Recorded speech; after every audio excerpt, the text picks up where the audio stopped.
এই রুমে তুই কিভাবে থাকিস? কেন ভাইয়া? এত ছোট রুম, 10 মিনিটেই আমার দম বন্ধ লাগছে। থাকতে থাকতে অভ্যাস হয়ে গেছে। আবির এই ব্যাপারে আর কথা বাড়ালো না। কিছুক্ষণের মধ্যে মেঘ চা নিয়ে এসেছে। আবির চায়ের কাপ হাতে নিয়ে বয়ে বয়ে চুমুক দিল। এবার উল্টাপাল্টা কিছু ঘটেনি। চা সত্যিই খুব ভালো হয়েছে। আবির দ্বিতীয়বার চায়ে চুমুক দিয়ে নরম স্বরে বলল, বাহ, খুব ভালো চা বানিয়েছিস। কোথায় ট্রেনিং নিয়েছিস? হ্যাঁ, ইউটিউব মাম্মার কাছে 1 সপ্তাহ ট্রেনিং নিয়ে চা বানানো শিখেছি। তানভীর হেসে বলল, চা তো কিছুই না, বনু যে কত কি পারে তা তুমি কল্পনাও করতে পারবে না। রেসিপি দেখে তোমার জিভে পানি আসবে এতটুকু নিশ্চিত। মেঘ বলল, থ্যাংক ইউ ভাইয়া, এত প্রশংসা করার মতো কিছু পারি না। তানভীর উৎফুল্ল গলায় বলল, কথা শেষ হয়নি এখনো, শেষ করতে দে। বলো। শোনো ভাইয়া, রেসিপি সুন্দর দেখে আর জিভে পানি আসলেই কিন্তু চোখ কান বন্ধ করে খেতে বসে পড়বে না। এমনকি কারো সামনে বোনের প্রশংসা পঞ্চমুখ করতেও যেও না। কারণ খাওয়া শুরু করে দেখবে পোলাওয়ে লবণ নেই, সবজি আলু সিদ্ধ হয়নি, ডালে তেল কিংবা পেঁয়াজ দেয়নি, মাংসতে মশলা হয়নি। So be careful. মেঘ অভিমানে ঠোঁট উল্টালো, নীরবে বেঞ্চি কাটলো। আবির মেঘকে দেখছে আর মুচকি মুচকি হাসছে। আবিরের হাসি দেখে মেঘের খুব রাগ হলো, মনে মনে অপমান বোধ করলো। তানবীরের দিকে তাকিয়ে রাগান্বিত কণ্ঠে বলল, তুমি কেমন ভাই, হ্যাঁ?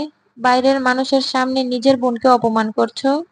তানবীর হেসে বলল, ভাইয়া বাইরের মানুষ হবে কেন? ভাইয়া আমাদের ঘরের মানুষ। রাগে গজগজ করতে করতে বেরিয়ে যেতে লাগলো। দরজা পর্যন্ত গিয়ে আবারও থমকে দাঁড়ালো। পিছনে ফিরে তাকিয়ে নরম স্বরে বলল, আজ দুপুরে আমার দাওয়াত আছে, খুঁজো না আমাকে। কোথায় যাবি? বন্যাদের বাসায়। কেন? বউ দেখতে আসবে। তানবীরের আগে চেঁচিয়ে তানবীরের আগে আবির চেঁচিয়ে উঠল, কাকে দেখতে আসবে? আপনি চিনবেন? চিনব না কেন? মেঘ স্বাভাবিক কণ্ঠে বলল, বন্যার বোনকে ছেলেপক্ষ দেখতে আসবে। তানবীর তৎক্ষণাৎ বলল, যেতে হবে না তোর। কেন? একজনকে দেখতে আসলে অন্য কোনো মেয়ের সেখানে থাকতে নেই। বিশেষ করে তোর মতো পেত্নীদের তো অবশ্যই নয়। কারণ ভালো মানুষের নজর সব সময় পেত্নীদের দিকেই পড়ে। তোকে পছন্দ হয়ে গেলে কি হবে ভেবেছিস? মেঘ চোখ বাঁকিয়ে বলতে লাগলো, আমি অত শত বুঝি না। কতদিন বিয়ে খাই না, আমি যাব মানে যাবই। তানবীর গম্ভীর কণ্ঠে বলল, না বললাম তো। তানবীর কিছু বলতে যাবে এর মধ্যে আবির বলে উঠল, তানবীর ওকে কিছু বলিস না, যেতে যাচ্ছে যাক। মেঘ স্ব ব্যস্ত চোখে একবার দেখলো, চোখ আর ঠোঁটের চূড়ান্ত বিস্ময় ফুটে উঠল। তানবীর আবিরের দিকে তাকাতেই আবির কিছু একটা ইশারা করলো, সেটাও স্পষ্ট নজরে পড়ল মেঘের। তবুও কিছু বলল না। তানবীর সরল কণ্ঠে বলল, আচ্ছা, যেতে চাচ্ছিস যা, কিন্তু সাবধান, আব্বুর সামনে আমাকে ফাঁসাবি না। মেঘ একগাল হেসে বলল, ভালো কথা মনে করেছ, আজ আব্বু আসুক, তোমার বিচার হবে। কিসের বিচার? সেটা আব্বু আসলেই বুঝতে পারবে। এখন চায়ের কাপ দাও। মেঘ হুলস্থুল বাঁধিয়ে দিল।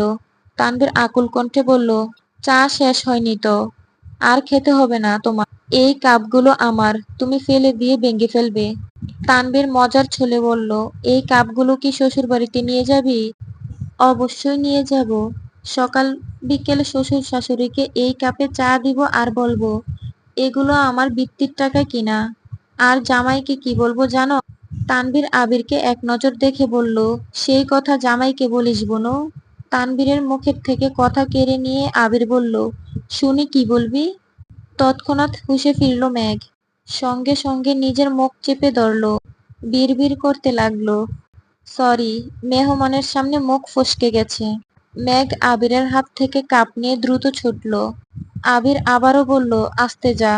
কাপ ভেঙে গেলে শ্বশুর শাশুড়িকে চা দিবি কিভাবে? অপ্রত্যাশিত ঘটনায় মেঘ ভীষণ লজ্জায় পড়েছে। লজ্জায় মেঘের দুগাল লাল বর্ণ ধারণ করেছে। মেঘের ঘরে তুফান শুরু হয়েছে। বুক ধুকপুক করছে। মেঘ যেতেই তানভীর বলল, ভাইয়া, বোনের কথায় তুমি কিছু মনে করো না।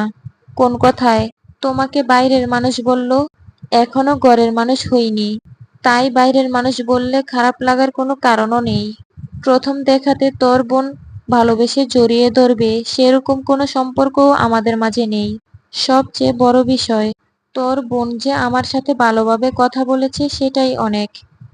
তারপরও তারপরও বলতে কোনো কথা নেই। এখন শোন আমি কি বলি, বলো। আবির কণ্ঠস্বর খাদে নামিয়ে কোমল গলায় বলল, মেঘকে নিয়ে একটু বের হব, ম্যানেজ করে দিস। তানভীর বিস্ময় চোখে চেয়ে বলল, আজকে? হ্যাঁ, আজ এলে আর আজই বের হতে চাচ্ছ? ও কি যাবে তোমার সাথে? আবিরের নরম স্বর, যাবে। বন্যাদের বাসায় যাবে বলল না? আমি নিয়ে যাব ওকে। রাজি না হলে তুই বলবি যেন আমার সঙ্গে বের হয়। আচ্ছা, চেষ্টা করে দেখতে পারি। আবির চোখ রাঙাতেই তানভীর বলল,